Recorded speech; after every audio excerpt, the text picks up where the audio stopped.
ও আমার ভক্তিমতী মায়েরা এবং বাবা ঠাকুর,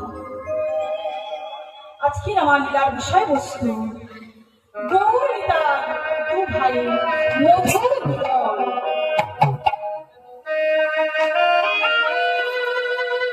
আজ থেকে 550 বছর আগেকার কথা।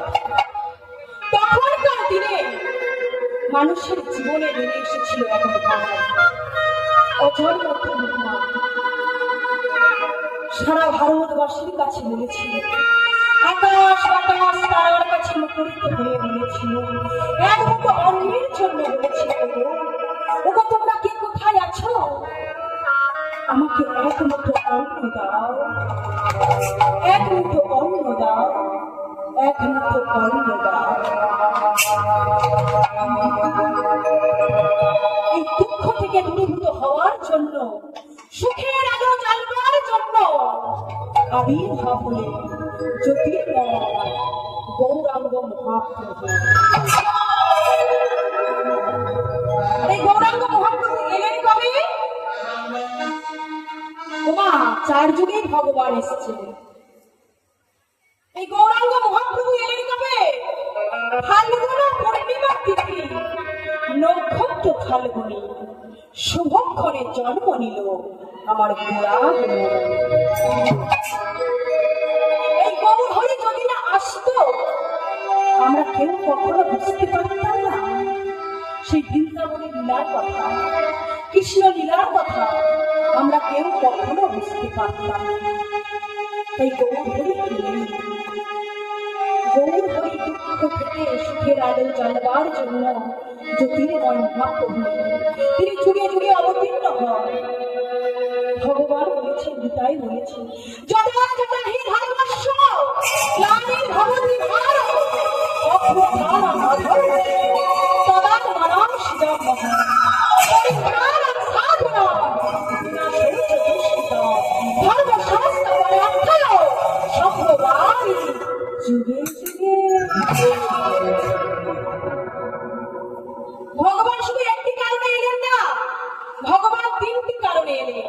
পরিত্রাণাং সাধনা, সাধুদের পরিত্রাণ করবে, বিনাশায় চ দুষ্কৃতাং, দুষ্টকে দমন করবে, আর ধর্ম সংস্থাপনে অর্থায় ধর্মকে স্থাপন করবে, আর অধর্মকে বিনাশ করবে। তাই তিনি অবতীর্ণ হলেন। ওমা, এই গৌর হরি সকল ভক্তদের সাথে নিয়ে নদিয়া নবদ্বীপে খোল করতাল সাথে নিয়ে অগণিত ভক্ত মন্ডলীকে সাথে নিয়ে হরিনাম কৃষ্ণ নাম বলছে, ও তোমরা বদল করে একবার নাম বলো, একবার কৃষ্ণ নাম বলো। এই আসুন আমরাও বলবো সেই নদিয়া নবদ্বীপে অগণিত ভক্ত মন্ডলীর সাথে গৌর হরির সাথে সেই বদল মাথা কৃষ্ণ নাম।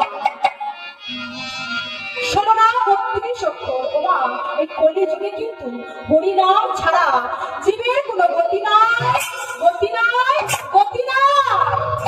যার যত পূজা অর্জন কিছু নাই আর। এই কলিকালে হরিনাম সংকীর্তন সর্বসিদ্ধ সার। তাই আসুন আমরা সবাই মিলে বলবো সেই মধুমাতা কৃষ্ণ নাম। হরে কৃষ্ণ হরে কৃষ্ণ, কৃষ্ণ কৃষ্ণ হরে হরে, হরে রাম হরে রাম, রাম রাম হরে হরে, হরে কৃষ্ণ কৃষ্ণ হরে হরে, হরে রাম হরে রাম, রাম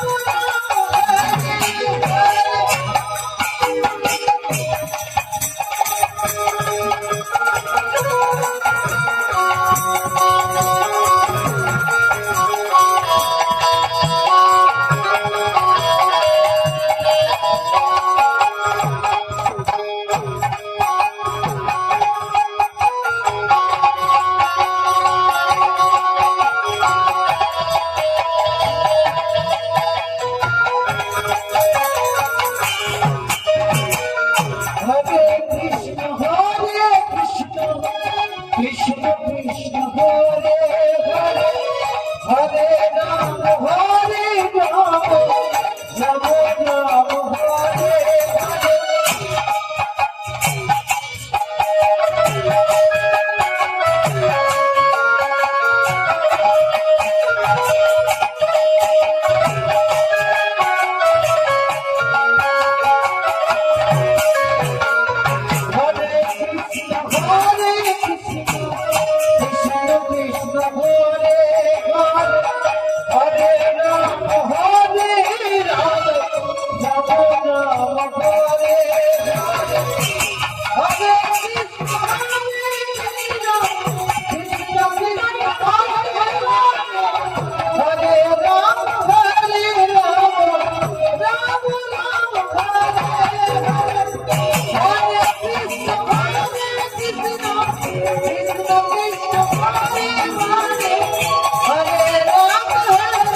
হঠাৎ গৌর হরি আমার দাদা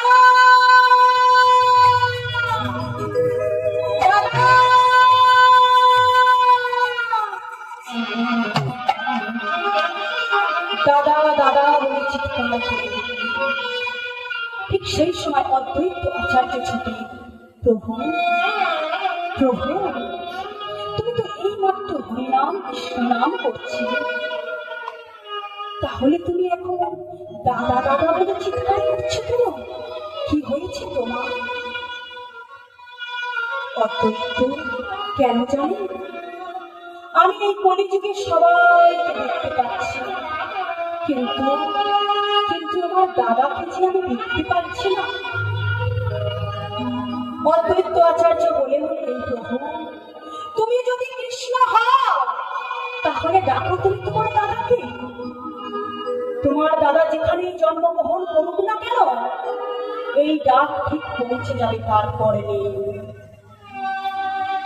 মহাপ্রভু আমার দাদা দাদা বলে চিৎকার করতে ডাকলেন, আর এই দাদা দাদা বলে চিৎকার করতে করতে এই ডাক পৌঁছে গেলেন কোথায়? রাজসোনাম একচক্র গ্রাম হারাই পণ্ডিতের গৃহে।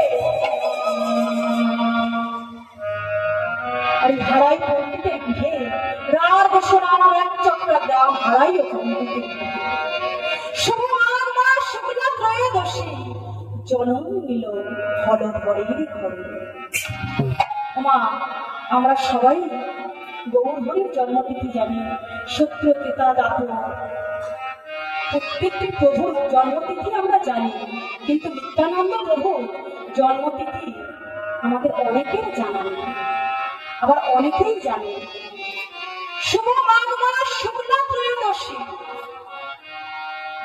এই যে মাঘ মাস আসছে, এই মাঘ মাসে ত্রয়োদশী, মাঘী পূর্ণিমার আগে যে ত্রয়োদশী, অর্থাৎ ভৌমি একাদশীর পরে দ্বাদশী ত্রয়োদশী, ওই ত্রয়োদশীটা হলো নিত্যানন্দ প্রভু জন্মতিথি। এই হলধরের ঘরে জন্ম নিলেন, বাল্যকালে তার নাম দিলেন কুবের, পিতার নাম হারাই পণ্ডিত, মাতা পদ্মাবতী। আর এই ছোট্ট কুবের লেখাপড়ার একদম মনোযোগ নেই, কেবলমাত্র খেলায় মেতে থাকে। সকল খেলার সাথীদের ডেকে ডেকে বলে, এই ভালো শোন শোন, আজ আমরা খেলা খেলবো। কই রে, খেলবি তো? খেলবি তো? আজকের আমরা কি খেলা খেলবো জানিস? আজকের আমরা লক্ষণের শক্তিশালী খেলা খেলবো। লক্ষণের শক্তিশালী খেলতে গেলে আমাদের কি করতে হবে? সাজতে হবে। তাই কে কি সাজবি? তুই সাজ রাম, তুই সাজ সীতা, তুই কি সাজবি? ও মা, ভালো মানাবে না? হনুমান। আর এদিকে তুমি কি সাজবে? জামুমান সাজবে, নিজে থেকেই বেছে নিয়েছে। আর এদিকে বৈদ্য সাজবে। ওমা, সবাই সাজ বেছে নিয়েছে। খেলার সাথীরা বলছে, কি রে কুবের, তুই কিছু সাজবি না? আমাদের সবাইকে সাজালি, আর তোর তো কিছু সাজতে হবে। কুবের বলছে মারে আমার শাস্তি আমি আগে থেকে রেখে দিয়েছি, আমি কি সাজবো জানি? তাহলে শোনো, আমি কি সাজবো? আমি লক্ষণ সাজিব, লক্ষণ সাজিব, লক্ষণ সাজিব, লক্ষণ সাজিব,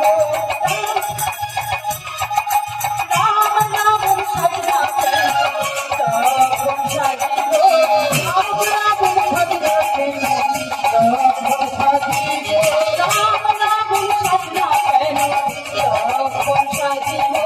রাম নাম সাজিব, লক্ষণ সাজিব। বাড়ি, তুই তাহলে লক্ষণ সাজিয়ে? বাহ, খুব ভালো। এই আমরা যে রাম সীতাকে নিয়ে খেলা করছি, তাহলে রাম ঠাকুর আমাদের রাগ করবে না?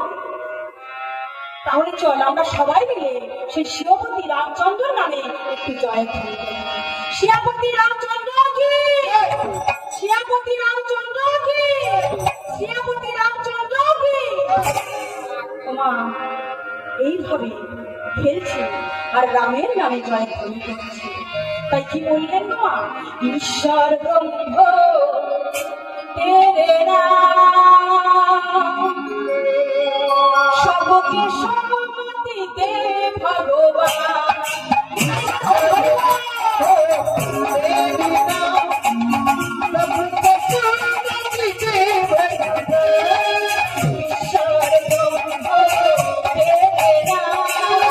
সবকে সম্মতি দে ভগবান।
এইভাবে নিত্য নিত্য খেলা করে।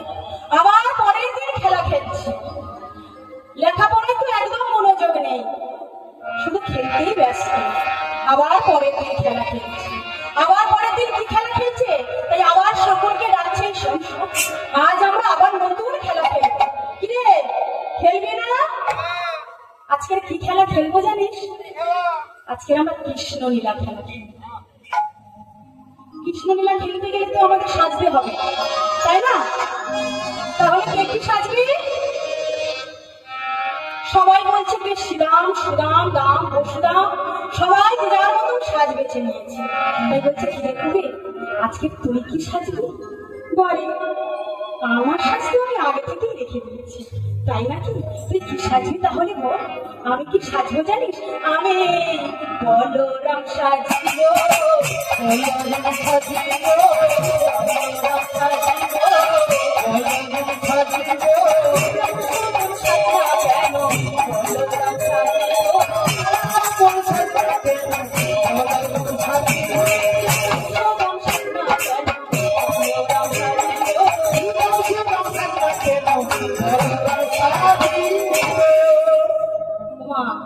এইভাবে প্রত্যেকদিন খেলা খেলছে, নিত্য নিত্য খেলা খেলছে। আর ঠিক সেই সময় ওই কুবেরের পিতা হারাই পণ্ডিত লক্ষ্য পড়ে গেল, ছেলে আমার লেখাপড়ায় মনোযোগ নেই, নিত্য নিত্য খেলা করে। আমার ছেলে যদি এইভাবে খেলা করে তাহলে যে পড়াশোনায় মন বসবে না। তাই ছোট্ট কুবেরকে ডাক দিলেন, কুবের, কুবের, তুমি এইভাবে নিত্য নিত্য খেলা করলে তুমি এই মুহূর্তে বারান্দার ওই কোনায় গিয়ে ক থেকে ম পর্যন্ত মুখস্থ করো। যদি না মুখস্থ হয় তোমার একদিন কি আমার একদিন। এই বলে হারাই পণ্ডিত ভিক্ষায় বার হয়ে গেল। আর এদিকে পিতার আদেশ মতো ছোট্ট কুবের বারান্দার এক কোণে বসে নিজের পুঁথিটা নিজের চোখের সামনে তুলে ধরেছে, যেই না কয়ের দিকে এক দৃষ্টিতে তাকিয়েছে। ঠিক সেই সময় ওই রার বেশে এক নবীন সন্ন্যাসী এসে উপস্থিত হয়েছে পদ্মাবতীর গৃহে। এসে চিৎকার করে বলে উঠলেন, ভগবতী ভিক্ষা দে!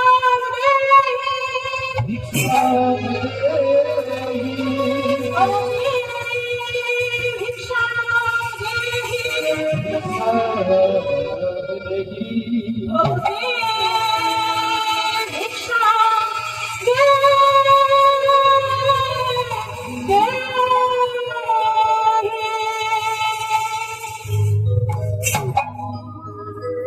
যেই না বলেছে ভগবতী ভিক্ষান দেবী, পদ্মাবতী আমার ছুটে এসে সুন্দর করে আসন পেতে দিলেন, চরণ ধৌত করে দিলেন। ঠিক সেই সময় ওই নবীন সন্ন্যাসীর চোখ পড়ে গেল কুবেরের দিকে। ও তুমি এখানে, তুমি এখানে! তোমাকে আমি কত তীর্থে তীর্থে খুঁজে বেরিয়েছি, তোমাকে আমি খুঁজে পাইনি। আজ যখন তোমাকে আমি পেয়েছি, তোমাকে না নিয়ে আমি যাব না,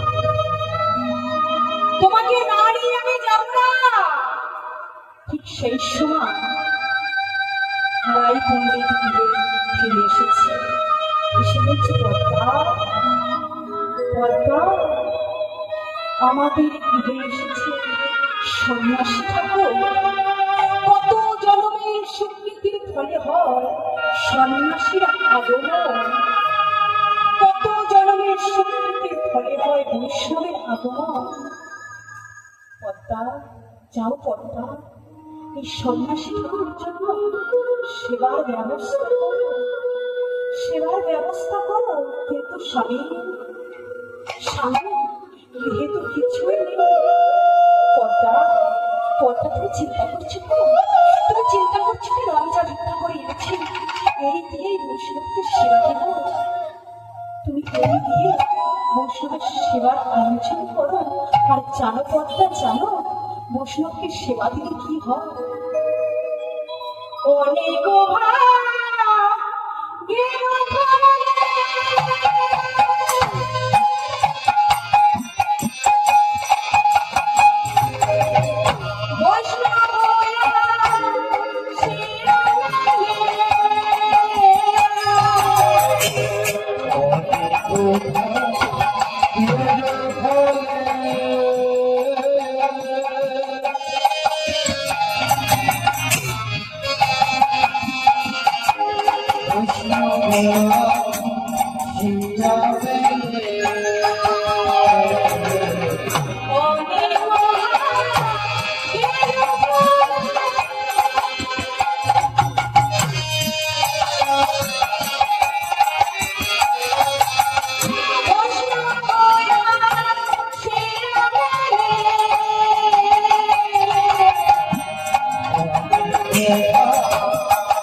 সেবার ব্যবস্থা করো।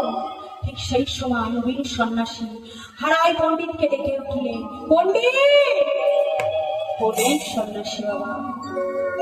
পণ্ডিত, ওর নাম কি? কুবেরের দিকে হাত বাড়িয়ে বলছে, ওর নাম কি?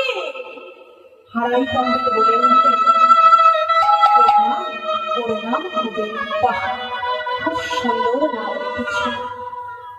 সন্ন্যাসী ঠাকুর, সন্ন্যাসী ঠাকুর, আমাকে অনুমতি দেবে? কিসের অনুমতি? আপনার সেবার অনুমতি। না না না না, আমি প্রতিজ্ঞা করেছি আমি কারোর গৃহে সেবা গ্রহণ করবো না। যদি আমি সেবা গ্রহণ করি, তার কাছ থেকে কিছু চাইবো, সে যদি আমাকে দিতে পারে তবে আমি তার গৃহে সেবা গ্রহণ করবো।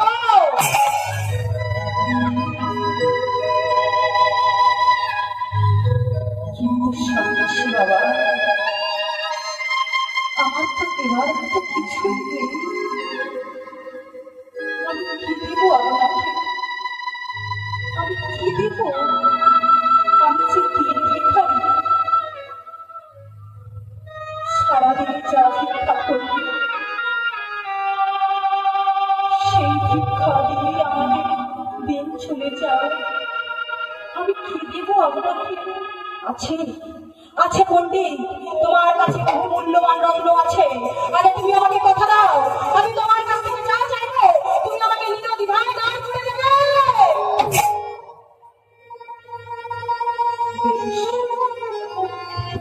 আমি কথা দিলাম। হারাই পণ্ডিত জানি না যে তার কাছ থেকে কি চাইবে। হারাই পণ্ডিত বললেন, বেশ, আমি কথা দিলাম, আমার ইষ্ট দেবতাকে সাক্ষী রেখে তিনি সত্য করলাম, আপনি আমার কাছ থেকে যা চাইবে আমি নির্দ্বিধায় আপনাকে দান করে দেব।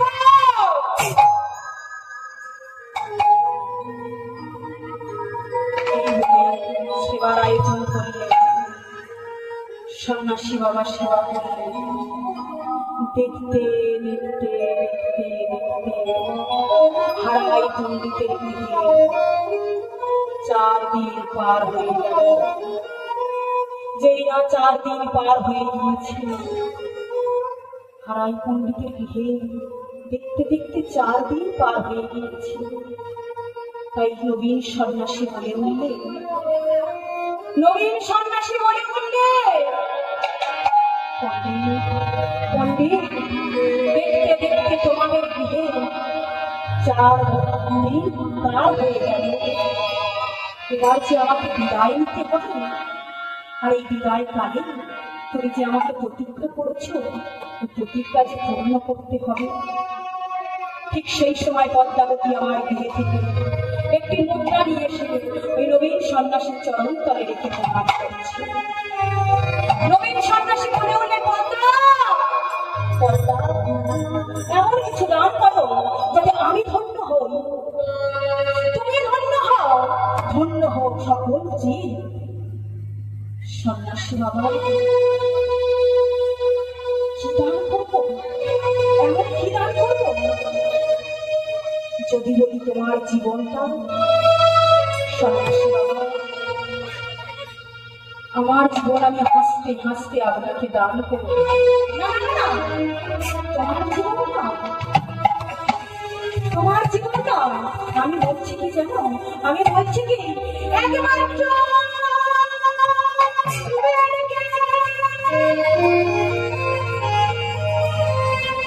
যদি আমায় করো না,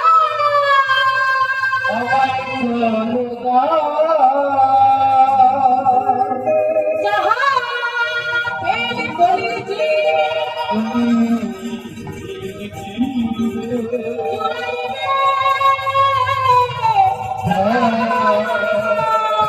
জোড়াইবে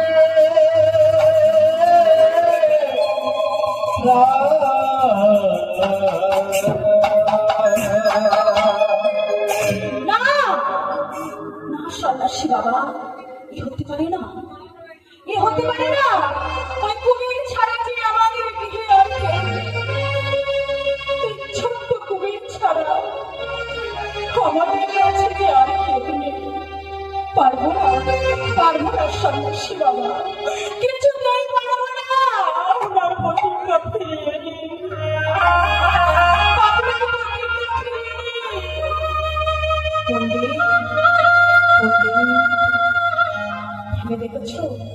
আজকের তোমার ছোট্ট কবিরকে আমার কাছ থেকে লুকিয়ে রাখছো, আমার কাছ থেকে লুকিয়ে রাখছো।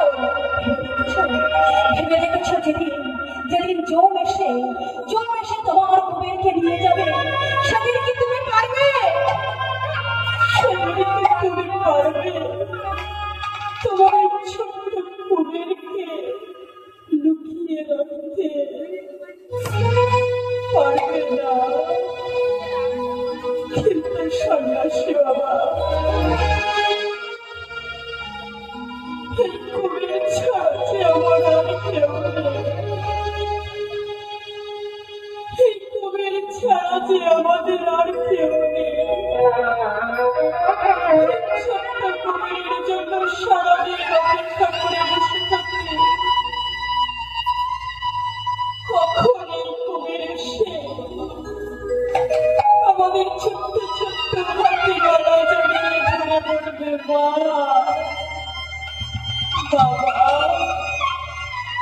আমাকে খেতে দাও। পারবো না, কিছুতেই পারবো না।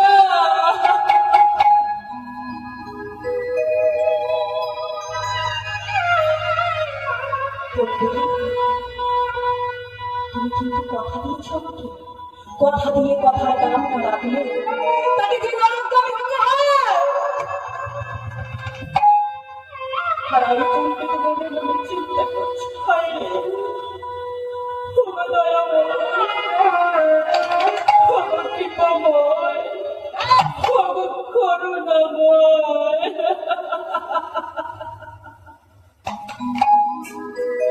বলে দাও ঠাকুর, তুমি বলে দাও, এখন আমি কি করি? সেই সময় ধরে বাড়িতে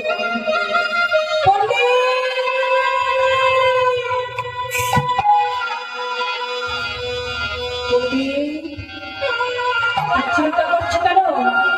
তোমার একমাত্র কুবেরকে সন্ন্যাসের নিকটে দান করে দাও।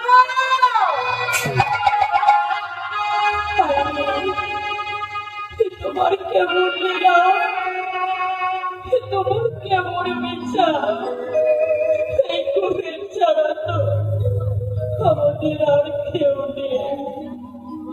কেমন করে কুবেরকে সন্ন্যাসের হাতে তুলে দেব?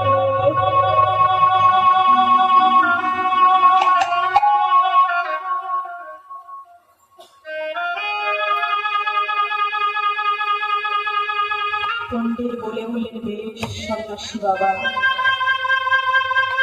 কথা যখন দিয়েছি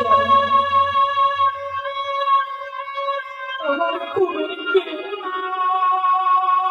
আমি আপনার হাতে তুলে দিলাম। না, পদ্মাবতী আমার চিৎকার করে উঠলেন, না স্বামী, খবর কথা বলো না স্বামী, খবর কথা বলো না, আমি কিছুতেই পারবো না, কিছুতেই পারবো না। আমি যে মা,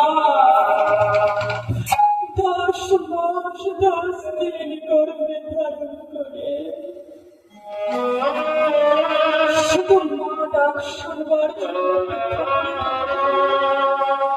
কখন আমার ছোট্ট কুমির আসবে, কখন ছোট্ট ছোট্ট হাতে গলা জড়িয়ে ধরে বলবে, মা, আমাকে খেতে দাও, মা, আমাকে খেতে দাও।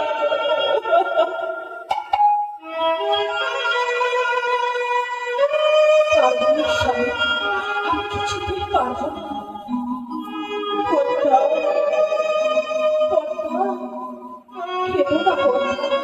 তুমি কি দেখেছ কেউ কারণ নয়, কেউ কারণ নয়, কেউ আপন নয়। সময় শেষ হলে সবাইকে চলে যেতে হবে। আমরা সবাই সেজে সেজে অভিনয় করছি। কেউ সেজেছে মা, কেউ সেজেছে বাবা, কেউ সেজেছে সন্তান, কেউ স্বজন বন্ধু বান্ধব পরিজন, সবাই আমরা সেজে সেজে অভিনয় করছি। কিন্তু মা গো, ভেবে দেখেছি অভিনয় শেষ হয়ে যাবে, অভিনয় শেষ হয়ে যাবে। সেদিন আমাদের এই নাট্য মঞ্চ থেকে সবাইকে ছেড়ে দিতে হবে। তাই তুমি কথা শুনে খেতে না, এখন কেউ নয়, এখন কেউ নয়। দিন শেষ হলে সবাই পর হয়ে যাবে। তাই তো বলে দিলেন কর্তা, খেদো না কর্তা, খেদো না।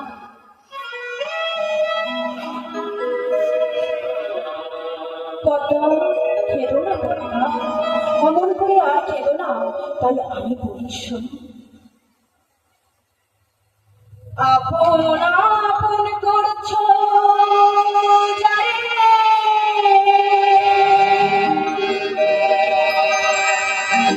কর্তা সে তো আপন না।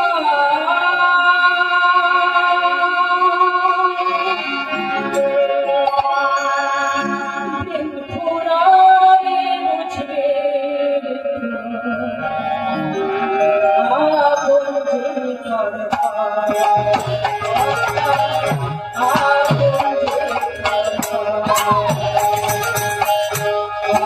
আপন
যে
পদ্মা, খেলো না পদ্মা, খেলো না।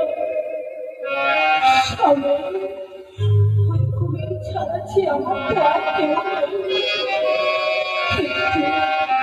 কিন্তু স্বামী, তুমি কথা দিয়েছ, বেশ, তুমি যদি বাবা হয়ে তোমার সন্তানকে দান করে দিতে পারো, তাহলে কেন আমি পারবো না? আমি মা হয়ে কেন পারবো না? বেশ, বেশ, আমি আমার সন্তানকে ওই সন্ন্যাসীর নিকটে দান করে দেব, দান করে দেব। ঠিক সেই সময় ছোট্ট কুমির ছোট্ট ছোট্ট পায়ে হেঁটে এসে পিতার চরণে প্রণাম করল,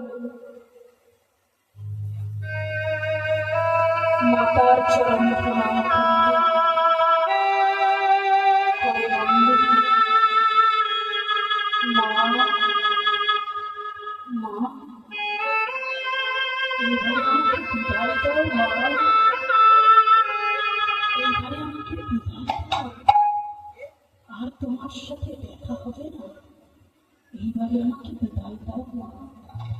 ছোট্ট করে আমাকে বলছে, বিদায় দাও মা, বিদায় দাও। জলের মতো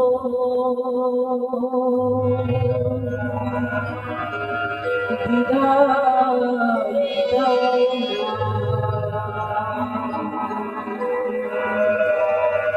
জন্মের মতো বিদায় দাও জলের মতো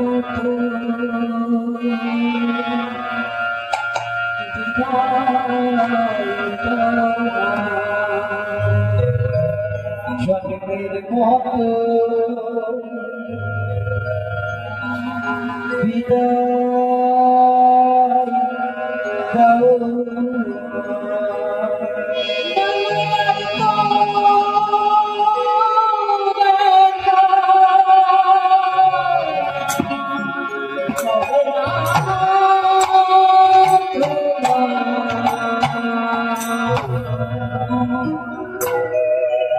জন্মের মতো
বিদায় দাও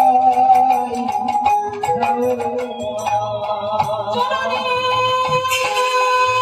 জন্মভূমিশ্বর সর্বপাপে গড়িয়াছে।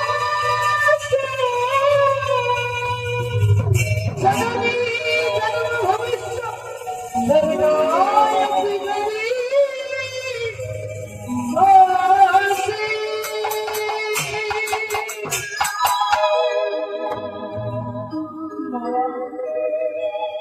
আমাকে এবারে বিদায় দাও মা। আর কোনোদিন দেখা হবে না। তুমি কেঁদো না মা, তুমি কেঁদো না মা। ভেবে দেখো তো, ভেবে দেখো, এই রার দেশে আরো তো বাড়ি ছিল, আরো তো সন্ন্যাসী ঠাকুর ছিল, কিন্তু এই সন্ন্যাসী বাবা পায়ে হেঁটে তোমার গৃহে এসেছে, তোমার সম্পর্কে ভিক্ষা চাইছে। এর জন্য তুমি কেঁদো না মা, এর জন্য তুমি কেঁদো না। আচ্ছা বলো তো, যদি আমি মারা যেতাম, আমার এই দেহটাকে শ্মশানে নিয়ে গিয়ে জ্বালিয়ে পুড়িয়ে ছাই করে দিতে, কিন্তু তার থেকে আমাকে এই সন্ন্যাসী ঠাকুরকে দান করে দিচ্ছ, এর থেকে পুরীতে কিছু হয় না মা। তুমি কেঁদো না মা, তুমি কেঁদো না। কিন্তু মাগো, ভক্তমন্ডলী ভক্তিমতী মায়ের নয় গো বাবা ঠাকুর, মায়ের মন কি মানে? ওই ছোট্ট কুবেরের হাত ধরে সন্ন্যাসী বাবা রার দেশ থেকে চলেছে, আর ওই মায়ের যত দূর নয়ন যায়, তাকিয়ে থেকে আর বলে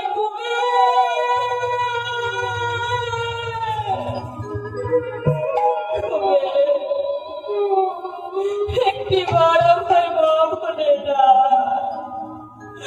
একটিবার আমার মা বলে না, একটিবার আমার মা বলে না। সন্ন্যাসী বাবা ছোট্ট কুবেরের হাত ধরে রার দেশ থেকে প্রতিটি তীর্থে ঘুরতে ঘুরতে চলেছে। গিয়ে পৌঁছালেন কোথায়? মুম্বাইয়ে পান্ডুয়াপুর গ্রামে। ওই পান্ডুয়াপুর গ্রামে একটি নদী আছে, ওই নদীটির নাম হলো ভীমা নদী। ওই ভীমা নদীর তীরে গিয়ে ছোট্ট কুবেরকে বলছে, কুবের তুমি এই ভীমা নদীতে স্নান করে এসো, আমি তোমার ছুটি বলে বদন দিয়ে কৃষ্ণ মনকে দুঃখিত করবো।